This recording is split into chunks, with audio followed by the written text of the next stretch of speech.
Hello everyone, welcome back to career guide live. ANM GNM এর GK class চলছে আমাদের।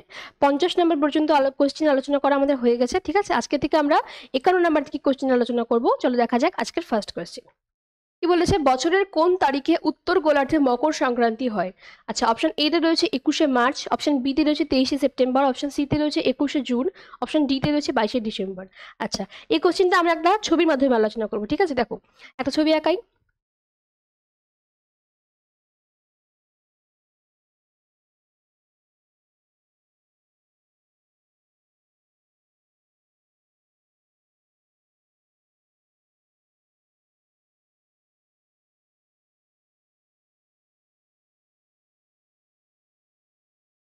আচ্ছা, এটা মনে করো পৃথিবীর কক্ষপথ, এই লাইনটা, ঠিক আছে। মাঝখানে রয়েছে সূর্য, তাই না, আর পৃথিবীর অক্ষ। আচ্ছা, চারটে যে ডেট দেওয়া আছে এখানে, চারটে ডেটই ইম্পর্টেন্ট। কিভাবে? এইখানে যে কোশ্চেনটা করা হয়েছে মকর সংক্রান্তি হয় উত্তর গোলার্ধে, সেই কোশ্চেনটা কবে হয় দেখো। এই যে সূর্য যখন পৃথিবী পরিক্রমণ করে তখন কি মানে পৃথিবী এক এক সময় এক একটা পজিশনে থাকে, ঠিক আছে।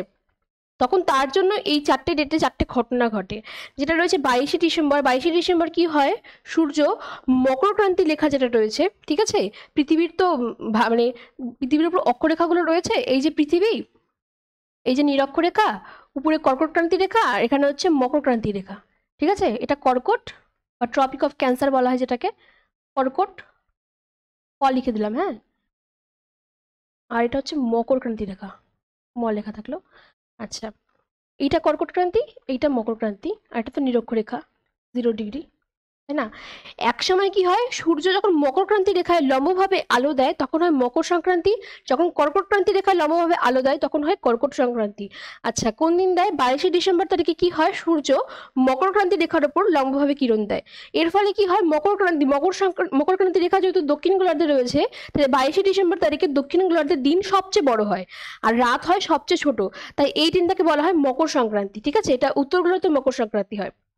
আর 21শে জুন যে ডেটটা রয়েছে সেই ডেটে কি হয়, সূর্য কর্কটক্রান্তি রেখার উপর লম্বভাবে কিরণ দেয়, সোজাভাবে একদম। এখানে রয়েছে কর্কটক্রান্তি রেখা, তাই তো, এই পার্টটাতে। এখানে কি হয়, সূর্যের আলোটা লম্বভাবে পড়ে। এর ফলে কি হয়, কর্কটক্রান্তি রেখা যেহেতু উত্তর গোলার্ধে রয়েছে, সেই দিন উত্তর গোলার্ধে সবচেয়ে বড় দিন বছরের আর সবচেয়ে ছোট রাত হয়, ঠিক আছে। তাহলে কর্কটক্রান্তি হয়ে যাচ্ছে 21শে জুন, মকরক্রান্তি হচ্ছে 22শে ডিসেম্বর, ঠিক আছে। এখানে মকরক্রান্তি রেখা, মকর সংক্রান্তির দিন হচ্ছে মকরক্রান্তি রেখায় লম্বভাবে আলো পড়ছে। আর যে দুটো তারিখ, 22শে ডিসেম্বর আমরা জানলাম, 21শে জুনও জানলাম। আর দুটো তারিখ রয়েছে দেখো, 21শে মার্চ আর 23শে সেপ্টেম্বর।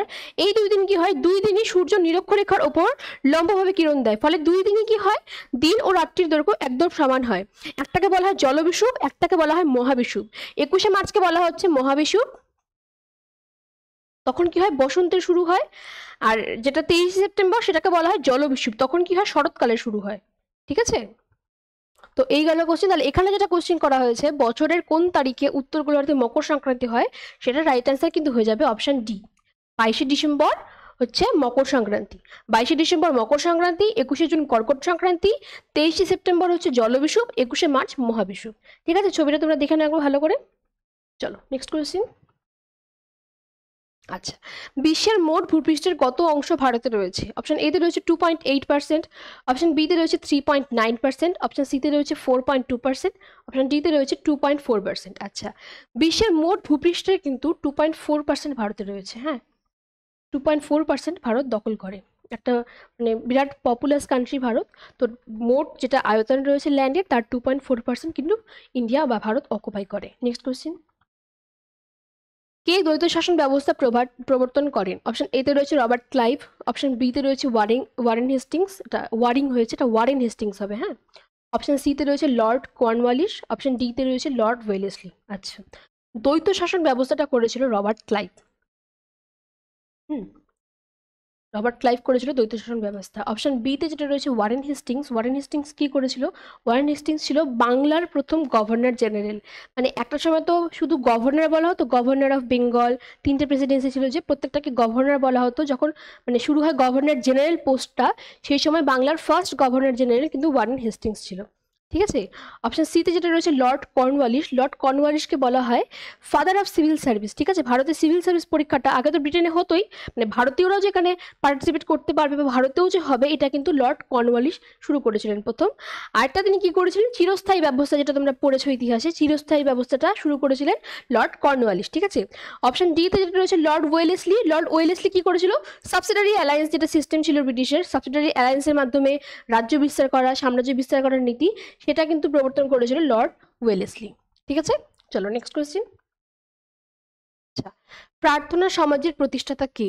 অপশন এতে রয়েছে আত্মারাম পাণ্ডুরং, অপশন বিতে রয়েছে দয়ানন্দ সরস্বতী, অপশন সিতে রয়েছে মহাদেব গোবিন্দ রানাডে, অপশন ডিতে রয়েছে স্বামী বিবেকানন্দ। আচ্ছা, প্রার্থনা সমাজ প্রতিষ্ঠা করেছিলেন আত্মারাম পাণ্ডুরং। ঠিক আছে, দয়ানন্দ সরস্বতীও একটা প্রতিষ্ঠা করেছিলেন এরকম। সমাজে পড়ে আছে, সামনে কি আছে সেটা দিয়ে তোমরা আমাকে কমেন্টে জানাবে এটার অ্যান্সারটা কি। আচ্ছা, অপশন সিতে যেটা রয়েছে মহাদেব গোবিন্দ রানাডে, এনাকে বলা হতো জাস্টিস রানাডে বা ন্যায় প্রিয় রানাডে। ঠিক আছে, ইনি মানে ন্যায় খুব পছন্দ করতেন আর কি, সেই জন্য উকিলও ছিলেন তিনি সম্ভবত। আচ্ছা, অপশন ডিতে যেটা রয়েছে স্বামী বিবেকানন্দ, এনার কথা তোমরা সবাই জানো, এখানে আলাদা করে বলার মতন কিছু নেই, ভারতের বীর সন্ন্যাসী ছিলেন, তাই না? শিকাগো ধর্ম সময় হিন্দু ধর্মকে তিনি মানে বিরাট মর্যাদা উন্নীত করেছিলেন। আচ্ছা, নেক্সট কোয়েশ্চেন দেখি আমরা। রাজবংশের কোন শাসক তার রাজধানী লাহোর থেকে দিল্লিতে স্থানান্তরিত করেছিলেন? অপশন এতে রয়েছে ইলতুৎমিশ, অপশন বিতে রয়েছে রাজিয়া সুলতান, অপশন সিতে রয়েছে আরাম শাহ, অপশন ডিতে রয়েছে গিয়াসউদ্দিন বলবন। রাজিয়া সুলতান, এই নামটা অনেক জায়গায় রাজিয়া সুলতানা লেখা থাকে, সুলতানা কিন্তু না, কারণ সুলতানা বলা হতো সুলতানের স্ত্রীকে। ঠিক আছে, উনি কিন্তু সুলতানের স্ত্রী ছিলেন না, নিজেই সুলতান ছিলেন, তাই রাজিয়া সুলতান কথাটাই মানে বেশি জাস্টিফাইড। আচ্ছা, এখানে যেটা কোশ্চেন করা হয়েছে দেখো, যে রাজধানী লাহোর থেকে দিল্লিতে স্থানান্তরিত করেছিলেন, সেটা কিন্তু করেছিলেন ইলতুৎমিশ। হ্যাঁ, তার রাজধানী তিনি লাহোর থেকে দিল্লিতে নিয়ে গেছিলেন।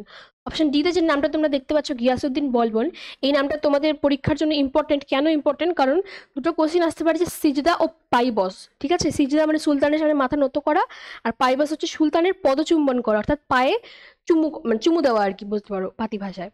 সেটা করেছিল কে? গিয়াসউদ্দিন বলবন শুরু করেছিল এই প্রথাটা, সিজদা ও পাইবস। Next question. আচ্ছা, কোন দেশটি ন্যাটো এর 31তম সদস্য হয়েছে? আচ্ছা, অপশন এতে রয়েছে সুইডেন, অপশন বিতে রয়েছে আর্জেন্টিনা, অপশন সিতে রয়েছে ফিনল্যান্ড, অপশন ডিতে রয়েছে জর্জিয়া। ফিনল্যান্ড নাটোর 31তম সদস্য হয়েছে খুব রিসেন্ট। ঠিক আছে, অপশন সি ফিনল্যান্ড হয়ে যাবে এই কোশ্চেনের রাইট অ্যান্সার। Next question. মানব দেহের কোন অঙ্গের সূচের খোঁচা দিলেও ব্যথা অনুভূত হবে না? অঙ্গের আছে, এটা রটা কিন্তু হবে না। হ্যাঁ, অঙ্গে, মানব দেহের কোন অঙ্গে সূর্যের না, এটা সূচের হবে, সূচের খোঁচা দিলে ব্যথা অনুভূত হবে না। ঠিক আছে, সূচ মানে সুই। অপশন এতে রয়েছে ত্বক, এটা অ্যান্সার হচ্ছে না, সবাই জানো সূচের খোঁচা লাগলে ত্বকে ব্যথা লাগে, তাই না? অপশন বিতে রয়েছে মস্তিষ্ক, অপশন সিতে রয়েছে হৃৎপিণ্ড, অপশন ডিতে রয়েছে চোখ। কোনোটাই নয়, মস্তিষ্ক। ঠিক আছে, মস্তিষ্কে কিন্তু সূচের খোঁচা দিলে কোনো ব্যথা অনুভূত হয় না। কেন হয় না? কারণ যে আমাদের নার্ভগুলো সারা বডিতে থাকে, মস্তিষ্ক থেকেই সারা বডিতে অপারেট হয়, কিন্তু মস্তিষ্কে কিন্তু কোনো নার্ভ থাকে না, সেই জন্য মস্তিষ্কে আঘাত থাকলেও আমাদের কোনো ব্যথা অনুভূত হবে না। তার মানে এটা না যে মাথায় লাগবে না, মাথায় কিন্তু লাগবে, মাথার ভেতরে যে আমাদের ব্রেন রয়েছে, সেই ব্রেনটাতে কোনো রকম আঘাত কিন্তু আমাদের অনুভূত হয় না। ঠিক আছে, নেক্সট কোয়েশ্চেন। রায়তওয়ারি ব্যবস্থা কে শুরু করেন? অপশন এতে রয়েছে টমাস মুনরো, অপশন বিতে রয়েছে মার্টিন বোর্দা, অপশন সিতে রয়েছে কর্নওয়ালিস, অপশন ডিতে রয়েছে ডালহৌসি। কর্নওয়ালিস সম্পর্কে কিছুক্ষণ আগে আলোচনা করলাম আমরা, তাই না? অপশন ডিতে যেটা রয়েছে ডালহৌসি, ডালহৌসি কি করেছিলেন, ভারতে প্রথম রেলপথ মানে চালু করেছিলেন তিনি, বোম্বে থেকে থানে পর্যন্ত। ঠিক আছে, অপশন এতে যেটা রয়েছে টমাস মুনরো, টমাস মুনরো শুরু করেছিলেন রায়তওয়ারি ব্যবস্থা। ঠিক আছে, চলো নেক্সট কোয়েশ্চেন। নিম্নলিখিত কোনটি ভারতের শুষ্কতম স্থান? অপশন এতে রয়েছে রায়চুর, অপশন বিতে রয়েছে অনন্তপুর, অপশন সিতে রয়েছে গুলবার্গা, অপশন ডিতে রয়েছে জয়সলমীর। আচ্ছা, এখানে যে তিনটে নাম তোমরা দেখতে পাচ্ছ, এই তিনটের মধ্যে কোনটাই তোমাদের পরীক্ষার পার্সপেক্টিভে খুব একটা ইম্পর্টেন্ট নয়। অপশন ডিতে যেটা রয়েছে জয়সলমীর, রাজস্থানের জয়সলমীর, এটা হচ্ছে ভারতের শুষ্কতম স্থান।